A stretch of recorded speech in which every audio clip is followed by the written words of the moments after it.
నమస్తే, welcome to 1TV news. ముందుగా bulletin లో హెడ్లైన్స్.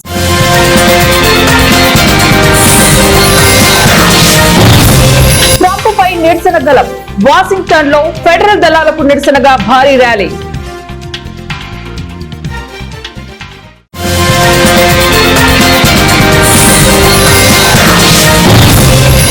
ఎర్ర సముద్రం అడుగున తెగిన కేబుళ్లు. ఆసియా దేశాల్లో ఇంటర్నెట్ సేవలకు అంతరాయం.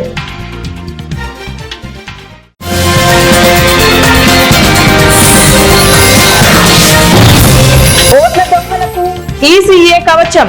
కాంగ్రెస్ అధ్యక్షుడు మల్లికార్జున ఖర్గే ఆగ్రహం.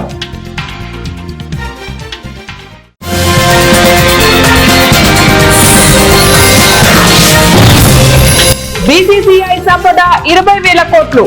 5 ఏళ్లలో 3 రెట్లపైనే పెరిగిన ఆదాయం. ప్రపంచంలోనే ధనిక క్రికెట్ బోర్డు అయిన బీసీసీఐ ఆర్థికంగా మరింత పటిష్టమైంది. కేవలం 5 ఏళ్లలోనే 14,627 కోట్ల మేర తన సంపదను పెంచుకుంది. మొత్తంగా బోర్డు బ్యాంక్ బ్యాలెన్స్ 20,686 కోట్లకు చేరుకుంది. ఈ నెల 28న బీసీసీఐ వార్షిక సర్వసభ్య సమావేశం జరగనుంది. ఈ నేపథ్యంలో గడిచిన ఆర్థిక సంవత్సరం 2023-24కు సంబంధించిన అకౌంట్ స్టేట్మెంట్ వివరాలు బయటకు వచ్చాయి. 2019లో బ్యాంకులో ఉన్న నిధులు 6,059 కోట్లు కాగా గత 5 ఏళ్లలో ఆ మొత్తం 20,000 కోట్లు దాటింది. రాష్ట్ర సంఘాలకు ఇతరత్ర చెల్లింపులు పోను నికర ఆదాయంగా తేలింది.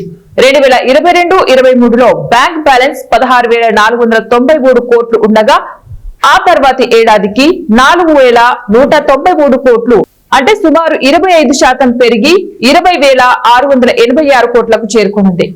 బయట ఎక్కువ మ్యాచ్లు జరగడంతో మీడియా హక్కుల ఆదాయం 67.8% మేర తగ్గిన వివిధ పెట్టుబడుల ద్వారా అదనంగా 453.4 కోట్ల రెవెన్యూ లభించింది. మొత్తంగా 2023-24 ఆర్థిక సంవత్సరానికి బోర్డు 1,623 కోట్ల మిగులును నమోదు చేసింది. అంతకుముందు ఏడాది ఇది 1,168 కోట్లుగా ఉంది. ఇన్కమ్ ట్యాక్స్ కోసం 3,000 కోట్లు పక్కన పెట్టింది. అమెరికా అధ్యక్షుడు ట్రంప్ పై స్వదేశంలో నిరసన గలం వెల్లువెత్తింది. దేశ రాజధాని నగర వీధుల్లో ఫెడరల్ దళాలను మోహరించడాన్ని వ్యతిరేకిస్తూ శనివారం వాషింగ్టన్ డీసీలో అనేక వేల మంది రోడ్డెక్కారు. తక్షణమే నేషనల్ గార్డుల మోహరింపును ఉపసంహరించుకోవాలని డిమాండ్ చేశారు. నగరంలో నేరాలు పెచ్చుమీరుతున్నాయంటూ గత నెలలో ట్రంప్ వాషింగ్టన్ డీసీలో ఫెడరల్ దళాలను మోహరించారు. మెట్రోపాలిటన్ పోలీస్ విభాగాన్ని కూడా నేరుగా ఫెడరల్ నియంత్రణలోకి తీసుకుని వచ్చారు. దీన్ని ఫెడరల్ ప్రభుత్వ అతిక్రమణ చర్యగా ప్రజాస్వామ్యవాదులు ఖండిస్తున్నారు. ట్రంప్ తక్షణమే వెళ్లిపోవాలి, డీసీకి స్వేచ్ఛ కల్పించాలి, నిరంకుశత్వాన్ని ప్రతిఘటించండి తదితర పోస్టర్లను నిరసనకారులు ప్రదర్శించారు. దేశంలో ఓట్ల దొంగలను స్వయాన కేంద్ర ఎన్నికల సంఘమే కాపాడుతోందని కాంగ్రెస్ అధ్యక్షుడు మల్లికార్జున ఖర్గే ఆగ్రహం వ్యక్తం చేశారు. 10 ఏళ్లుగా ఓటు చోరులను కాపాడే బ్యాక్ ఆఫీస్ లాగా ఈసీ పనిచేస్తుందని ఆరోపించారు. ప్రజాస్వామ్యాన్ని రక్షించవలసిన సంస్థ ఓట్ల దొంగలకు రక్షణ కవచంలా మారిందని నిప్పులు చెరిగారు. కర్ణాటకలోని అలంద నియోజకవర్గ ఓటర్ ఫ్రాడ్ కేసులో ఈసీ వైఖరిని ఆయన నిలదీశారు. ఈ మేరకు ఆదివారం ఎక్స్ లో ఖర్గే పోస్ట్ చేశారు. కర్ణాటకలోని అలంద నియోజకవర్గంలో ఓటర్ ఫ్రాడ్ కేసులో ఎన్నికల సంఘం వైఖరిని ఆయన తప్పుపట్టారు. కీలకమైన ఆధారాలను దాచిపెట్టారని విమర్శించారు. 2023లో కర్ణాటకలో అసెంబ్లీ ఎన్నికలకు ముందు అలంద నియోజకవర్గంలో వేలాది ఓటర్ల పేర్లు తొలగించేందుకు నకిలీ ఫామ్ 7 దరఖాస్తులను వాడినట్లుగా కాంగ్రెస్ బహిర్గతం చేసింది. దీనిపై కేసు నమోదు కాగా దర్యాప్తులో 5,994 నకిలీ అప్లికేషన్లు బయటపడ్డాయి. ఇది చిన్న తప్పిదం కాదని, ఓటు హక్కును దోచుకోవడానికి పన్నిన పెద్ద కుట్రే అని ఖర్గే ధ్వజమెత్తారు. ఈ కేసులో నిందితులను గుర్తించేందుకు కాంగ్రెస్ ప్రభుత్వం సిఐడి విచారణకు ఆదేశాలు జారీ చేసింది. తొలుత ఎన్నికల సంఘం కొన్ని పత్రాలు సమర్పించినప్పటికీ ఇప్పుడు మాత్రం కీలక ఆధారాలను ఇవ్వకుండా వెనక్కి తగ్గిందని ఖర్గే ఆరోపించారు. ఎర్ర సముద్రం అడుగునున్న కేబుల్ తెగడంతో భారత్ సహా పలు ఆసియా దేశాల్లో ఇంటర్నెట్ సేవలు నిలిచిపోయాయి. సౌదీ అరేబియాలోని జెడ్డా సమీపంలో SMW4 IMWE కేబుల్ వ్యవస్థలు స్తంభించాయని ఇంటర్నెట్ పర్యవేక్షక సంస్థ నెట్ బ్లాక్స్ తెలిపింది. గాజా యుద్ధాన్ని ఆపేసేలా ఇజ్రాయెల్ పై ఒత్తిడి పెంచేందుకే కేబుళ్లకు నష్టం కలిగించి ఉండవచ్చంటున్నారు. ఆగ్నేయాసియా, మధ్యప్రాచ్యం, పశ్చిమ ఐరోపా 4 కేబుళ్లను టాటా కమ్యూనికేషన్స్, భారత్, పశ్చిమాసియా, పశ్చిమ యూరప్ కేబుళ్లను ఆల్కాటెల్ లూసెంట్ నిర్వహిస్తున్నాయి. ఈ పరిణామంపై సౌదీ మౌనం వహించగా నెట్ వేగం తగ్గిందని యుఏఈ తెలిపింది. తత్వవేత్త, రాజనీతిజ్ఞుడు, ఉపాధ్యాయుడు, భారత మాజీ రాష్ట్రపతి, భారతరత్న డాక్టర్ సర్వేపల్లి రాధాకృష్ణన్ జయంతి సందర్భంగా ఆయన చిత్రపటానికి గోపవరం మండల విద్యాశాఖ అధికారి ఎన్ చెన్నయ్య కలిసి పూలమాలలు వేసి ఘనంగా నివాళులర్పించారు. ఈ కార్యక్రమంలో ఎంఈఓ మాట్లాడుతూ డాక్టర్ సర్వేపల్లి రాధాకృష్ణన్ ఆచరించి చూపిన ఆదర్శాల నుంచి స్ఫూర్తిని పొందుతూ మీలాంటి ఎందరో ఉపాధ్యాయ వృత్తికి పునరంకితమవ్వాలని పిలుపునిచ్చారు. విద్యార్థులలో విజ్ఞాన జ్యోతులు వెలిగిస్తున్న మీకు అభినందనలు తెలుపుతున్నానన్నారు. అటువంటి ఉపాధ్యాయుడే ఈ రోజు మన మధ్య ఉండడం ఒక మహనీయుని యొక్క పుట్టినరోజు నిన్న మనం జరుపుకున్నాము. నిన్న మిలాద్ నబీ సందర్భంగా మనం సెలవు దినం ఇచ్చినాం కాబట్టి మనం ఈ వేడుక చేసుకోలేకపోయినాం. ఈ రోజు ఈ ఉపాధ్యాయుని సన్మానించుకోవడము ఎంత మన యొక్క ధర్మమో మన యొక్క బాధ్యత గుర్తు చేసేదానికి సార్ ఇక్కడికి వచ్చినాడు. ఉపాధ్యాయుని ఏ విధంగా అప్డేట్ కావాలా, మరి నిన్న ఒక మాట అన్నాడు, మీరు నిన్నే చెప్పినాను ఏమని, ప్రిపరేషన్ లేనిది ఒక అఫెన్స్, ఒక క్రైమ్. మీరు ముందు ప్రిపేర్ కండి. టీచర్స్ విద్యార్థులకు ఏదైనా బోధించాలనుకుంటే మీరు ప్రిపేర్ చేయకుండా ఏది మీరు బోధించొద్దని నేను చాలా నచ్చిన విషయం నాకు సార్ ఉండకుండా. అది ముందు ఎవరైనా చెప్పని, కానీ నిన్న సార్ చెప్పినప్పుడు మళ్ళా నాకు గుర్తు చేసినట్టు అయింది. కాబట్టి టీచర్స్ నిన్ననే చెప్పినాను. నిన్ననా ఈరోజే కదా, నిన్న సార్ చెప్పినాడు, ఈరోజు మీకు చెప్పినాను. కాబట్టి ప్రిపరేషన్ లేదు. ఎందుకంటే తల్లిదండ్రులు చెప్తే వాడు ఎంత నిజం చెప్పినా నమ్మరు, టీచర్స్ చెప్పినా తప్పు చెప్పినా అది నిజమని నమ్ముతారు. అటువంటి పరిస్థితుల్లో మనం ఎట్టి పరిస్థితుల్లో కూడా మనం తప్పు చెప్పకూడదు. నేటి విద్యా విధానాన్ని మనం పెంపొందించుకోవాలంటే అప్డేట్ కావాలి. కాబట్టి మనలో మెలకువలు ఉండాలి. బాగా కంఠస్థం చేయించడము, బట్టి కొట్టడం కాదు చదువు అంటే. అందులో ఉన్న పాఠ్యాంశాన్ని లోటు లేకపోవాలా. ఆ యొక్క పాఠ్యాంశాన్ని బాగా వాడు డైజెస్ట్ చేసుకోవాలి మైండ్ లేకి, కడుపులేకి కాదు. చిన్నదేదో కడుపులేకి పోతుంది, చదువుకున్నదేదో మైండ్కి ఎక్కుతుంది. కాబట్టి మీరు ఎట్టి పరిస్థితుల్లో మీ మైండ్ బాగా అప్డేట్ చేసుకోండి. సెల్ ఫోన్ ద్వారా కాదు, లేకపోతే అనవసరమైన సీరియల్స్ ద్వారా కాదు. ముందు పాఠ్య పుస్తకాలు మనకు చాలా విలువైనవి. ఆ పాఠ్య పుస్తకాలు మన నేర్పాలి. దాన్ని మీరు అప్డేట్ చేసుకోండి, దాన్ని బాగా నేర్చుకోండి. జన్మదిన బర్త్డే అని కూడా మనము చెప్పవచ్చు. వీరు 1988 సెప్టెంబర్ 5వ తారీఖున జన్మించారు. వారి యొక్క జన్మదినాన్ని భారతదేశమంతటా primary school, high school, colleges, university స్థాయిలో ఉపాధ్యాయ దినోత్సవం మనము సాంప్రదాయబద్ధంగా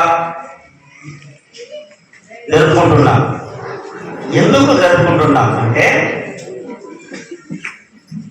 సర్వేపల్లి రాధాకృష్ణన్ గారు యొక్క ప్రాథమిక విషయం చెప్పాలంటే, తమ యొక్క ప్రియమైన శిష్యులు వెళ్ళి పుష్పగుచ్చం ఇస్తూ హ్యాపీ బర్త్డే గురువు గారికి చెప్పినప్పుడు చాలా మందిని వెరీ గుడ్, నా శిష్యులు మీకు ఎప్పుడు ఉంటాయి, అయితే నా బర్త్డేని గురువులకు నేను అంకితం చేస్తున్నాను. గురువుల దినోత్సవం అంటే ఉపాధ్యాయ దినోత్సవం జరుపుకోవాలి అనేటువంటి నామకరణనే ఈనాడు మనము కొనసాగుతూ మనం చేస్తూ ఉన్నాం. ప్రతి ఒక్క విద్యా సంవత్సరంలో అప్పుడు చెప్పిన మాట నుంచి ఇప్పటి వరకు కొనసాగుతుంటుంది, ఎప్పటికీ కూడా కొనసాగుతూ ఉంటుంది టీచర్స్ డే. సర్వేపల్లి రాధాకృష్ణ గారు ఒక లెక్చరర్, 21 సంవత్సరంలోనే ఉపాధ్యాయ వృత్తిలోకి ప్రవేశించారు మద్రాసు యూనివర్సిటీలో. గ్రామీణ స్థాయిలో ఉన్న మహిళలు క్రీడలలో రాణించాలనే ఉద్దేశంతో అశ్విత ఖేలో ఇండియాను కేంద్ర ప్రభుత్వం ప్రారంభించిందని తెలంగాణ వెయిట్ లిఫ్టింగ్ అసోసియేషన్ అధ్యక్షులు శృతి తెలిపారు. Medchal Malkajgiri weight lifting association ఆధ్వర్యంలో లాలాపేటలోని జయశంకర్ స్టేడియంలో అస్మిత వెయిట్ లిఫ్టింగ్ లీగ్ ను ప్రారంభించారు. ఈ కార్యక్రమానికి ముఖ్య అతిథిగా విచ్చేసిన శృతి మాట్లాడుతూ 80 మంది క్రీడాకారులు ఈ లీగ్ లో పాల్గొంటున్నారని తెలిపారు. యూత్, జూనియర్, సీనియర్ కేటగిరీలో పోటీలు నిర్వహించి ఎంపిక చేస్తామని తెలిపారు. ఈ లీగ్ లో అర్హత సాధించిన వారిని అశ్విత కేలో ఇండియా జాతీయ స్థాయి వెయిట్ లిఫ్టింగ్ పోటీలకు రాష్ట్రం నుంచి అవకాశం కల్పిస్తామని తెలిపారు. వారికి కేంద్ర ప్రభుత్వం నుంచి పూర్తి సహకారం, ప్రోత్సాహం ఉంటుందని శృతి తెలిపారు. గ్రామీణ ప్రాంతాల వారికి దగ్గరగా ఉండే విధంగా ఖమ్మంలో వచ్చే ఆదివారం మరోసారి ఈ లీగ్ ను నిర్వహిస్తామని, వెయిట్ లిఫ్టింగ్ క్రీడాకారులు సద్వినియోగం చేసుకోవాలని సూచించారు. ఎక్కడెక్కడో గ్రామాల నుండి ఎక్కడెక్కడో ఉన్న ఆడవాళ్ళనందరినీ ఎంకరేజ్ చేయడానికి, వాళ్ళలో కూడా ఒక స్పోర్ట్స్ ఆటల ఈ స్ఫూర్తిని కల్పించడానికి, ఇన్స్పైర్ చేయడానికి సెంట్రల్ గవర్నమెంట్ వాళ్ళు అస్మిత ఖేలో విమెన్స్ లీగ్ అని ఒక ప్రోగ్రామ్ కండక్ట్ చేస్తారు ఎవ్రీ ఇయర్. ఈసారి తెలంగాణలో మనము Lalapet indoor stadium, Medchal Malkajgiri district association ఆధ్వర్యంలో జరుగుతుంది. దీనికి 80 గర్ల్స్ దాకా వచ్చారు. ఇక్కడ యూత్, జూనియర్ అండ్ సీనియర్ కేటగిరీస్లో కండక్ట్ చేస్తున్నాము. ఎవరైతే అక్కడ ఎలిజిబుల్ క్వాలిఫైయింగ్ వెయిట్స్ ఎవరైతే చేయగలుగుతారో వాళ్ళని మన స్టేట్ తరపు నుండి, తెలంగాణ రాష్ట్రం తరపు నుండి Khelo Asmita Khelo India national meeting పంపిస్తాము. సో వారికి గవర్నమెంట్ తరపు నుండి కూడా మంచిగా వాళ్ళకి చాలా ఫెసిలిటీస్, ప్రోత్సాహం లభిస్తుంది. సో మనము 10 బాడీ వెయిట్ కేటగిరీస్ అన్ని మనం ఇక్కడ చెప్పలేం కాబట్టి నేషనల్ కేటగిరీస్ వాళ్ళు ఇస్తారు. మనకి ఒక బెంచ్ మార్క్ ఉంటుంది అనమాట. ఆ క్వాలిఫికేషన్ బెంచ్ మార్క్ ఉంటుంది. అది ఎత్తడం జరిగితే దాన్ని వాళ్ళని క్వాలిఫై చేసి నేషనల్స్ జరిగే అస్మిత ఖేలో ఇండియాకి పంపిస్తాము. ఇప్పుడు ఎంతమంది క్వాలిఫై ఇక్కడ? ఇప్పుడు జరిగేది రాత్రి తెలుస్తుంది. మొత్తం ఇంకా కేటగిరీస్ అన్నీ అయిపోలేయి కదా. మొత్తం 80 మంది వచ్చారు ఇక్కడికి. ఈ 80 మంది డిఫరెంట్ బాడీ వెయిట్ కేటగిరీస్లో వాళ్ళు 2 స్నాచ్ అండ్ క్లీన్ అని చెప్పి చేస్తారు. దాంట్లో ఎవరు క్వాలిఫై అయ్యారనేది మనకి ఈవినింగ్కి తెలుస్తుంది. ఏ జిల్లాలో? చాలా జిల్లాలు వచ్చారు. ప్రకాశం జిల్లా ఒంగోలులో ఆదివారం గణేష్ నిమజ్జనం సందర్భంగా ఉద్రిక్తత నెలకొంది. వైఎస్ఆర్సీపీ కార్యకర్తలు గణేష్ విగ్రహాన్ని ఊరేగింపుగా తీసుకెళ్తుండగా ట్రాఫిక్ పోలీసులు దారి మళ్లించినట్లు చెప్పడంతో వాగ్వాదం చోటు చేసుకుంది. ఈ క్రమంలో పోలీసులు, వైసీపీ కార్యకర్తల మధ్య తోపులాట జరిగింది. ఈ ఘటనపై మరిన్ని వివరాలు తెలియాల్సి ఉంది.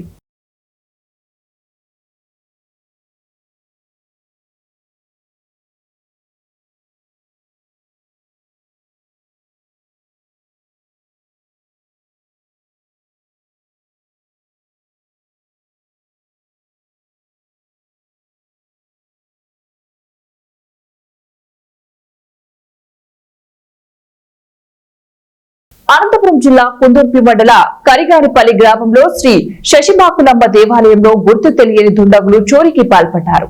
ఆలయ తాళాలు పగలగొట్టి అమ్మవారి తాలిబొట్టు, 2 తులాల విలువ చేసే బంగారం, 20 తులాల వెండి ఆభరణాలు, 6,000 రూపాయల నగదును ఎత్తుకెళ్లారు. దేవాలయంలోకి వచ్చిన పూజారి గుడి తలుపులు తెరిచి ఉండటాన్ని గమనించి చోరీ జరిగినట్లుగా గుర్తించి పూజారి గ్రామస్తులకు సమాచారం అందించారు. దేవాలయంలో జరిగిన చోరీపై కరిగానిపల్లి గ్రామస్తులు పోలీసులకు సమాచారం అందించారు. గతంలోని ఈ దేవాలయంలో 30 తులాల వెండి ఆభరణాలు, 15 కేజీల చిల్లర నాణాలు గుర్తు తెలియని దుండగులు ఎత్తుకెళ్లారని గ్రామస్తులు ఆవేదన వ్యక్తం చేశారు. కేసు నమోదు చేసుకుని చోరీపై కుందుర్పి పోలీసులు విచారణ చేపడుతున్నారు. అమ్మవారి మెడలో తాళిబొట్టు సార్ 1.5 తలముండి సార్, అది కూడా ఎత్తుకోమన్నారు సార్. బంగారు సార్ మాది కరిగానిపల్లి గ్రామంలో కుందుర్పి మండలము, కళ్యాణపురం తాలూకు, అనంతపురం జిల్లా. ఇట్లా శశిమాకలం దేవస్థానంతో 2 సార్లు దొంగతనాలండి సార్. దయచేసి మీరు మా శశిమాకలం కూడా దయచేసి కాపాడాలని కోరుతున్నాం సార్. రాత్రి 1 గంట పైన అయింది సార్. సాయంత్రం నేను పూజ చేసుకుని పోయినాను. 1 గంట పైన దొంగతనమైంది సార్.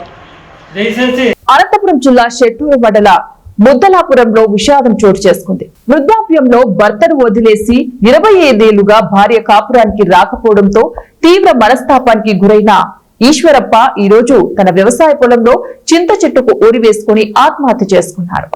ఒంటరి జీవితం గడపలేకే తీవ్ర మనస్తాపంతో చెట్టుకు ఉరి వేసుకున్నాడని స్థానికులు తెలిపారు. పొలానికి వెళ్లిన కోడలు మామ ఆత్మహత్య చేసుకున్న విషయాన్ని గమనించి తన భార్య, పిల్లలకు సమాచారం ఇచ్చింది. అన్న గోవిందప్ప ఫిర్యాదు మేరకు కేసు నమోదు చేసుకుని షెట్టూరు పోలీసులు దర్యాప్తు చేస్తున్నారు. పల్నాడు జిల్లా దాచేపల్లిలో ఆదివారం రాష్ట్ర స్థాయి కరాటే పోటీలు ప్రారంభమయ్యాయి. బి రాజా ఆధ్వర్యంలో senior karate master Koppula Narasimha Rao ఆధ్వర్యంలో దాచేపల్లిలో పోటీలు నిర్వహించబడ్డాయి. దాచపల్లి మాజీ సర్పంచ్ తంగిల శ్రీనివాసరావు మాట్లాడుతూ కూటమి ప్రభుత్వం క్రీడా రంగానికి విశేషమైన ప్రాధాన్యత ఇస్తోందన్నారు. ఆంధ్ర, తమిళనాడు, తెలంగాణ, కర్ణాటక, మహారాష్ట్ర నుంచి సుమారు 500 మందికి పైగా విద్యార్థులు ఈ పోటీల్లో పాల్గొన్నారు. ఈరోజు దాచేపల్లి గ్రామంలో కొప్పుల నరసింహారావు వారి అమ్మగారు నాన్నగారి యొక్క జ్ఞాపకార్థం యొక్క జనరల్గా జన్మనిచ్చిన తల్లిదండ్రులను గుర్తు చేసుకునే విధానంలో నరసమ్మ గారు ప్రసాద్ గారి జ్ఞాపకగా కరాటే స్పోర్ట్స్ చేయడం జరుగుతూ ఉంది దాచేపల్లి గ్రామంలో. అంటే జనరల్గా దాచేపల్లి గ్రామం అంటే క్రీడా రంగంలో ఇప్పుడు కూడా కబడ్డీ కావచ్చు, బాల్ బ్యాడ్మింటన్ కావచ్చు, క్రికెట్ కావచ్చు టోర్నమెంట్ పెట్టేటువంటి గత 40 సంవత్సరాల నుంచి కూడా దాచేపల్లికి పెద్ద పెట్టేసేటువంటి ప్రజలు స్పోర్ట్స్ వాళ్ళు ఎప్పుడూ ఉంటారు. కానీ ఈనాటి కార్యక్రమానికి సారు చిలకలూరుపేట నుండి 1984 నుండి ఈ రోజు వరకు కూడా దరిదాపుగా సుమారుగా వారి చేతుల మీద సుమారు ఎంతమంది ఎన్ని టీములు సార్? సుమారుగా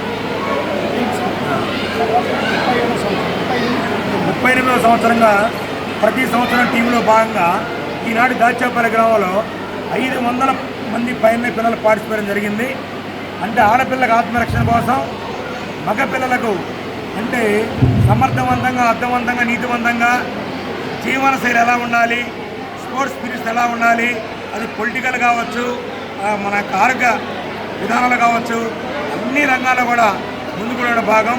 అది కరాటే కావచ్చు, కబడ్డీ కావచ్చు, క్రికెట్ కావచ్చు, ఏదైనా టోర్నమెంట్ కండక్ట్ చేసే భాగంలో ఈరోజు మా కలిగినటువంటి కొప్పుల నరసింహారావు గారు, కాకపోతే మా గరపనేని శ్రీనివాసరావు గారు చీఫ్ గెస్ట్గా పిలిచి ఉన్నాం. వారు తిరుపతి వెళ్ళడంలో వారు రాలేకపోయారు. రేపు రాబోయే రోజుల్లో దీన్ని మరలా మేము బాగా పెద్ద ఎత్తున చేసి ఒక క్రీడా అకాడమీ లాగా దాచేపల్లి గ్రామంలో క్రీడా రంగంలో ముందుకు తీసుకోవాలని కోరుకుంటూ ఈ మాస్టర్లందరూ కూడా ధన్యవాదాలు తెలియజేసుకుంటూ ఇలానే ఎప్పుడు కూడా మీరు ఈ కార్యక్రమానికి పెద్దపేట వేసిన మీ అందరూ కూడా మా దాచేపల్లి గ్రామానికి వచ్చినందుకు మహారాష్ట్ర, కర్ణాటక, తమిళనాడు, తెలంగాణ, ఆంధ్ర ఈ 4 రాష్ట్రాలను ఇచ్చారు కాబట్టి అందరూ కూడా ధన్యవాదాలు తెలియజేసుకుంటూ కార్యక్రమాన్ని కొనసాగింపుగా కోరుతా ఉన్నాను. బ్రిటన్ ముగించే ముందు మరోసారి హెడ్లైన్స్.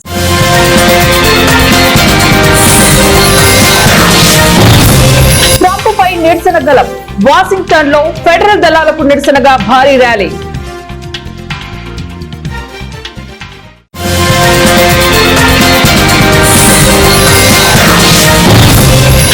ఎర్ర సముద్రం అడుగున తెగిన కేబుళ్లు. ఆసియా దేశాల్లో ఇంటర్నెట్ సేవలకు అంతరాయం.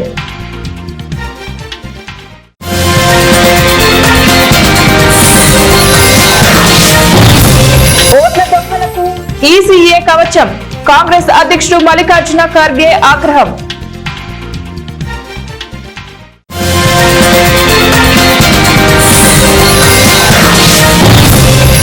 బీసీసీఐ సంపద 20,000 కోట్లు.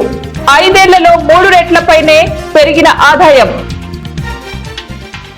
ఇవి ఇప్పుడు బులెటిన్ డీటెయిల్స్. నెక్స్ట్ బులెటిన్ లో మళ్ళీ కలుద్దాం. Until then keep watching ONE TV news.